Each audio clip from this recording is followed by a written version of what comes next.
یہ نوشہرہ سے گزرنے والا دریائے کابل ہے، جہاں پر یہ ملاح کشتیوں کے ذریعے لوگوں کو دریا سے پار لے جا کر 2 وقت کی روٹی کماتے ہیں۔ پیٹرولیم مصنوعات کی قیمتوں میں اضافے سے ان غریب ملاحوں کو بھی مشکلات کا سامنا ہے۔ پیٹرول کی وجہ سے ہمارے بہت مشکلات ہو رہی ہیں۔ حکومت کو چاہیے کہ ان کو ذرا ریٹ کم کر دے، کیونکہ ہمارا ابھی بہت مشکل سے دو ٹائم کا روٹی کا گزارا نہیں ہوتا۔ یہ غریب ملاح ہیں جو یہاں کشتیوں میں لوگوں کو آر پار لے جا کے 2 وقت کی روٹی کماتے ہیں، لیکن پیٹرولیم مصنوعات میں اضافے کی وجہ سے ان کو بھی بہت مشکلات کا سامنا ہے۔ ان ملاحوں کا کہنا ہے کہ کروڑوں ٹرانسپورٹروں کی مشکلات کے بارے میں کوئی سنجیدہ نہیں، تو ان چند ملاحوں کی مشکلات کی طرف کون توجہ دیتا ہے۔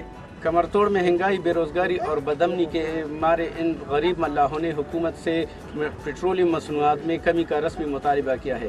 ان کو معلوم ہے کہ ان کا مطالبہ کبھی بھی پورا نہیں ہو سکتا۔ ساتھی رپورٹر شریف چترالی کے ساتھ سعید ولی اللہ شاہ، نوشہرہ۔